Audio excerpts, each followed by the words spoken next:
Hello, Slicey Dicers. This is Brian with another There Can Be Only One video. I do enjoy doing these because you guys like watching them, but they are very difficult to do. How does this work? I pick a category of knife. This time it's budget knives, one that you guys really requested. Everything here is under 50 bucks. And I picked 12 this time. Sometimes it's 8, sometimes it's 10, sometimes it's 12. It depends on how many I have in that category. And then I just go one by one and I pick them up and explain why I'm eliminating them. So this is like, theoretically, I could only have one budget knife as my only knife. And which one of these 12, in this case, would I pick? You will see here, if you know any of these, just by this little glance here, which I'm sorry they're not all completely in the photo. Don't worry, I'll pick them each up as I eliminate them. And, as more get eliminated, more and more will fit on the screen. So that's just how the camera works. So I hope you guys understand that. But you'll see here there's a big mix of old and new, some kind of, I guess, classics, a lot that have been here since the channel started over 3 years ago, and some that were super hot back then. And when I first started this channel, I was planning on being a budget channel. So I have a lot of older budget knives that have stuck around. And this is something to remember here too, is these are all things that just I own. So if you don't see a knife on here, I probably just don't have one. Honey Badger, I'm just betwixt Honey Badgers right now. I don't have one. The QSP Penguin, I know everybody really loved last year. I don't have one, so that's why those two would probably be on here if I had them, but I don't. So those are just examples. There are some stuff that probably would make it, but I don't have them. But these are ones that have actually stuck around, and budget knives aren't really as much my wheelhouse as they used to be. I review a lot of them, but I don't. So I'm abreast of all the budget knife stuff because I do review them, but these are the ones I've actually kept. So if it's on this table, it's a pretty good recommendation as it is. The only thing I'm kind of unhappy about with this lineup, and I'll get it out of the way before somebody says in the comments if they haven't already. Yeah, like a third of this lineup is part of the Wii Civivi Sencut Triumvirate, as I call it. It's just the way it is in 2021. Civivi makes a lot of models. They make a lot of really good budget stuff. So, yeah, few of them have stuck on here. There's, 3 Civivis and a Sencut. So, just keep that in mind. Wasn't intentional, just the way things worked out. So, first of all, I'm just going to run down these really quick, give you what they are, give you the prices, and then we'll start eliminating. So, first up, we have Civivi Backlash, 43 bucks. The Steel Wheel Mini Cut Jack, $39. The CGRB Mini Feldspar, which is $35. The CRKT Pete, about 30 bucks. We have the Civivi Ortis for $40. The Kershaw Atmos for $32. The Sencut Scepter at $43. The QSP Parrot at just $21. The Ontario Rat Model 2 D2, or the R2D2 as we affectionately call it, $38. The Civivi Elementum, 50 bucks. That's the cutoff. These are all $50 and under, so this is the most expensive one here. And next up, the Tangram Santa Fe for $26, and the Rake P801 at about 40 bucks. So, I'm sorry, about 30 bucks. I missed that one out there on the list. So, let's get going. What do I eliminate first? This is really hard. You can see all these. I said mini a lot. If I'm only going to have one, I would like it to be a smaller EDC size. So there's that. That's why I picked the Rat Model 2 instead of the 1, because the 1 is bigger. If I'm only going to have one knife, I would rather it be a smaller, or around that 3 1/4, maximum 3.5 inch kind of a blade length. What's the first one to go? This is much harder than I anticipated as I was pulling these out. I don't know. I think first to go is going to be the Kershaw Atmos. I really like this knife. It is super light. Again, very inexpensive. Very classy looking, at least from a distance. When you get up close, you realize that carbon's not real and, that kind of stuff. But it is a great budget gentleman's knife, but it's 8CR13 MOV want steel. And, yeah, I love the action on it. It's so light. I love the way it carries. I still recommend them to people all the time, but yeah, that's got to go. That's the first one gone. Next up, yeah, it's going to be another one of the American brands. American brands just aren't keeping up in this category. It's going to be the CRKT Pete. I really like this, but again, it's a little small. And again, it's crap steel. I can't even remember what it is. Is it 4016 or something? Somebody comment down below. But it's not great steel. And it looks great. Voxnay's design, so it's super comfortable. I've obviously kept it around. I do really like. I love that blue backspacer. Looks amazing. But yeah, even at the price, $30, yeah, you can just do better now. So that one has to go. Next up. Now it gets a little tougher. Now we're going to dive into the sea of D2 that is here. It's not all D2, though.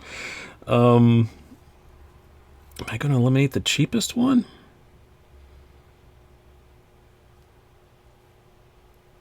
I think I am. I want to keep it to make a point, because I think this is a knife that people don't talk about much anymore. And I really want to keep it, like I said, just to make a point. But it's 440 steel. Which is fine at this price range. It's not amazing. It's only $21. A lot of other QSP models, like the Penguin I mentioned, is kind of an honorable mention, just because I don't have one. I know everybody raves about the cool QSP stuff on the bearings and all that, but these are so cheap, and they come in a bazillion different colors too. This is when they first came out. They were only in black, I think, at the time I got this. This is how old this thing is. But yeah, I love these things. I've bought several of them as gifts for people, and no one's ever complained. I think this is probably my most gifted knife that I've given people. This or K-Bar, the K-Bar dozer, which almost made it on here. I didn't put the dozer on here because it's just kind of a simply a backlock thing, and I knew it wouldn't make it very far. So that's another honorable mention, I guess, that why that's not on here. I love the dozer; they're awesome, but for only one, it wouldn't have made it very far. So. Yeah, I guess the Parrot's the next one to go. I really thought that would make it farther, but I don't know what. Now things are getting much more... every one, it gets more difficult. I know I'm just going to keep saying now things are getting more difficult, but it is. This is hard. I thought this would be easier because these are just budget knives and they're not like my babies, you know, but... Oh, man, this is tough. I have no freaking clue. I like all these.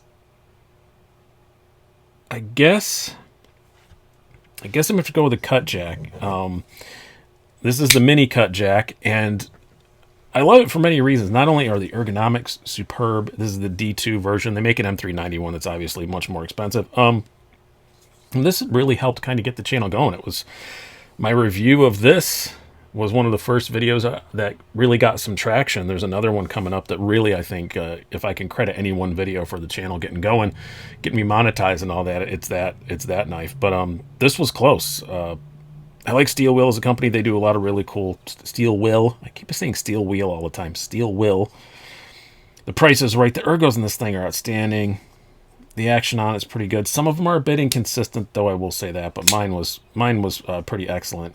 This may have been the one. I think it was a full size. One of them had a bit of plastic floating around in it. I had to take apart and fix. So another reason why it's not making it. And it's D2.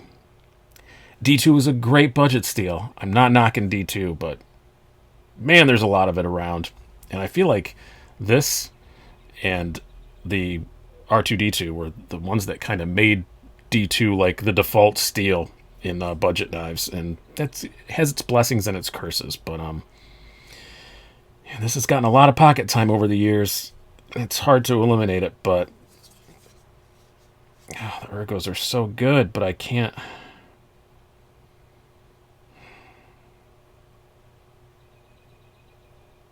If I kept it, it would just be the next one eliminated. So we're going to put that aside. As I was sitting here debating, I decided on the next one. And I love this knife. Again, I like all these. They made it to the list, but the CGRB Mini Feldspar. This is the brown G10 one, which looks amazing. And with a little, brass pivot ring and stuff. Oh, it looks great. It looks so much more expensive than it is.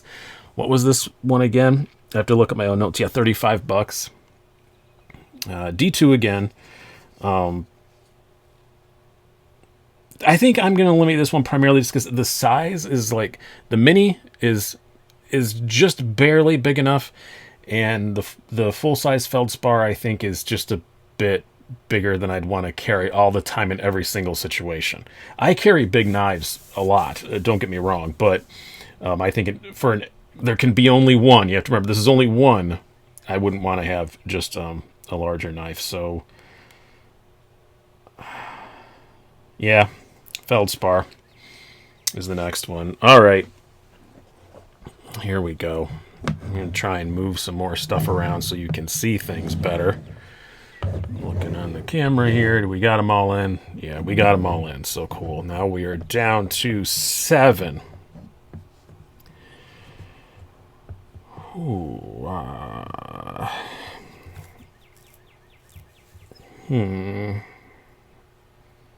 all the Civivi stuff is still here for now.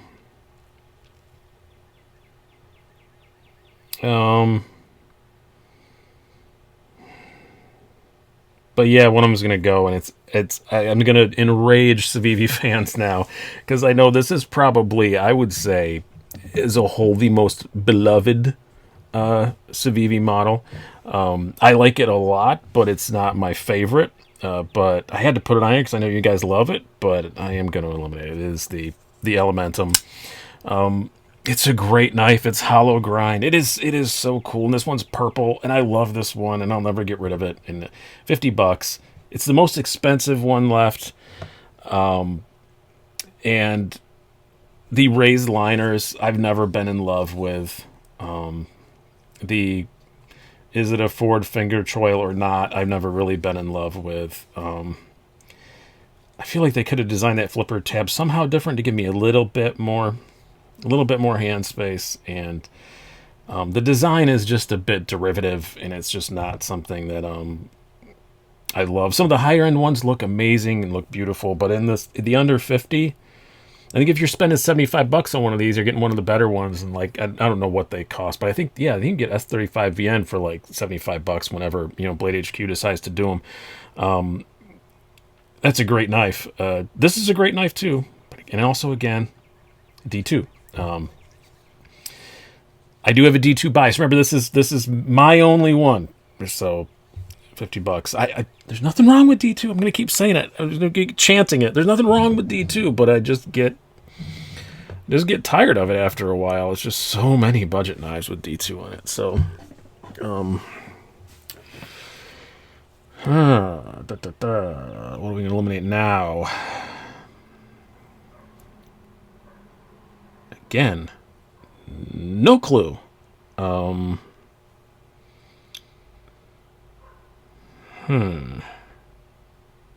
sorry for dead air. This is not on purpose. I know I'm being a bad broadcaster by allowing dead air, but I'm really just trying to decide here. Maybe I should put some thought into these before I do them, but I think they would kind of ruin the premise of it.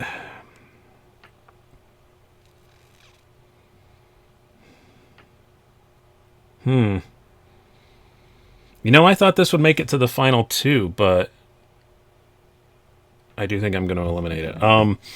The Sencut Scepter. I love the Sencut Scepter. $43. It's with micarta and the 9CR18 MOV steel, which I love.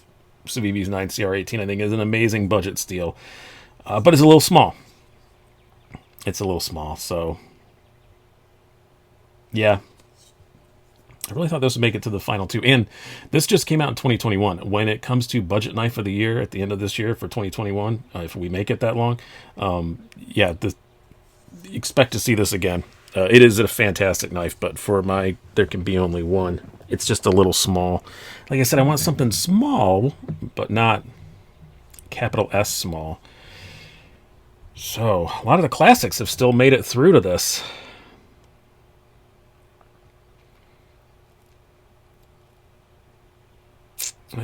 But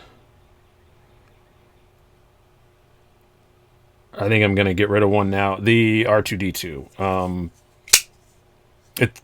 You can't knock an Ontario Rat, whether it's a Model 1, whether it's a Model 2, whatever your carrying preferences are. They're fantastic. This is one of the original videos that, like I said, this is the video that got the channel going, I think. I had two of these. I had this one, which used to be tan. I dyed it black. I actually tried to dye it purple and didn't work out, and I had to give up and dye it black. And then I had a carbon fiber one. So I had the first review of the R2-D2 on YouTube, and I had two of them. And it was kind of cool. And thank you to Love Them Knives for hooking me up and letting me get these early. And he even didn't care that I did the video before him. So it was cool to have the first review of these, and it took off, and it did really well, and people got to see me, and it really helped the channel. But so I do have a huge affection for this. The action on them is just great. Running on bronze washers, nothing complicated, gonna break. Very snappy. 4-way carry, undoubtedly just a true classic. Ergos are awesome for this size. But yeah, just I kind of like all these other four better. I don't have a specific reason. Now it's just getting down to which ones do I like better. Is kind of what it comes down to. So, what's gonna be next? I'm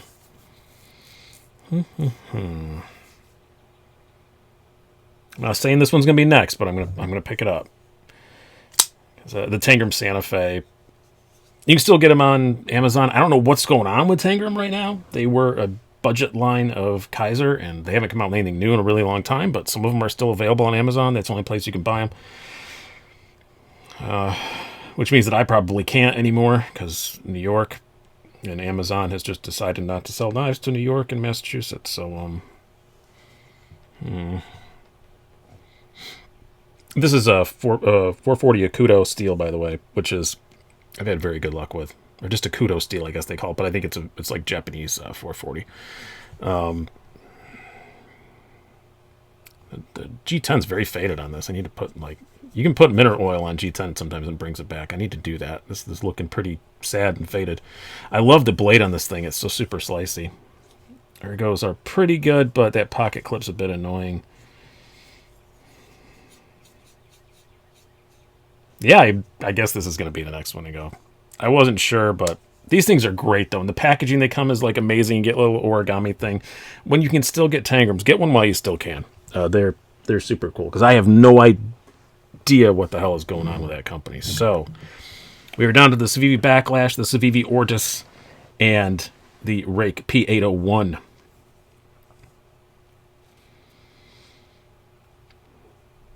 The Ortis was our... I'm going to open all three of these up now. We're down to three, and we've got room for it. Probably could have done that earlier. The P801 was my 2020 budget knife of the year. Again, 9CR18. A little clippy point blade. The P801 is just like, man, back when I first started this channel, the Rake P801 was like god tier knife. Everybody was going off about how amazing it is. And you can still stick it around. I still really like it. I actually took all the blue off of the pocket clip on mine very poorly. I need to do a better job on that now that I have better skills with that kind of stuff. But because I just didn't like the blue sticking out on the pocket clip. The blue was the same as the studs and everything. And Rake's another company. I don't know what's going on. They haven't come out with anything new lately. Or Wiki, as some people call it. It's Rake, though. That's what they say when you call them. Yeah, if you don't know how to pronounce the name of something, call the company and see what they say when they answer the phone.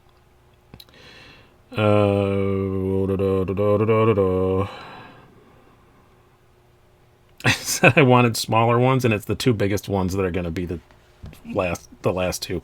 I'm going to put the Ortis away. It was my 2020 budget knife of the year, and I totally stand by that, and it's a great freaking knife. But again, now we're just down to, I just don't like it as much as these two. So, sorry, Ortis, you're going away. This is an amazing knife for $40, though. The budget knife of the year wasn't even close for 2020. That was just runaway. These are actually both I could consider classics, I guess. This is one of the first Civivis, one of the first three they released. Not as available as they used to be, but still pretty available. They come in a bunch of different variations now. The variants are always available. This basic one is occasionally a bit harder to find. This is the 9CR18 MOV one. This is 14C28, one of my favorite steels. Another reason why this is sticking around. I think this was the only 14C28N steel knife on the table, and that's part of the reason why back in the day we all loved them too, is because 14C28N is great freaking budget steel. And there wasn't hardly anything using it other than some Kershaws.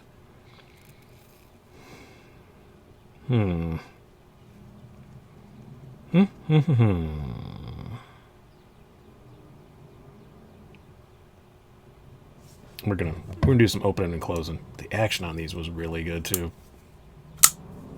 And this is that noise. It makes a good little snap.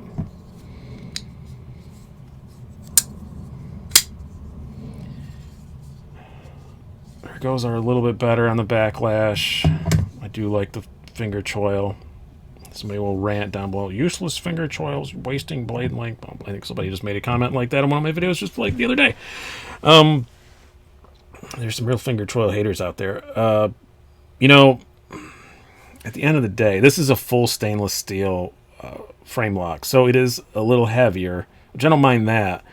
But I don't think I'd want to use. I'd want full metal all the time. Remember, there can be only one all the time, year round, and I live in New York. It gets cold. I don't like to touch a cold metal knife, you know, when it's really cold outside. So, and there are other things I like about the backlash as well. I mean, it's still my favorite Civivi. It's one of the OGs, and it's still my favorite. It's unsurprising that a Civivi won, I guess, but I guess I kind of expected it to be one of the newer ones, the Ortis or the Elementum. But yeah, it's still the backlash. It's still the backlash. $43. They're great.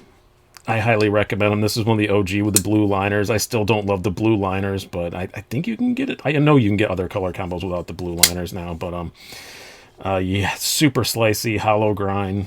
This was also like when Civivi first dropped this thing. Not only did it change what we expected in the action in under $50 knives, it changed what we expected in the cutting performance, because these came out with like 14 thousandths behind the edge or something like that, and they're super slicey, and now it just kind of raised the game.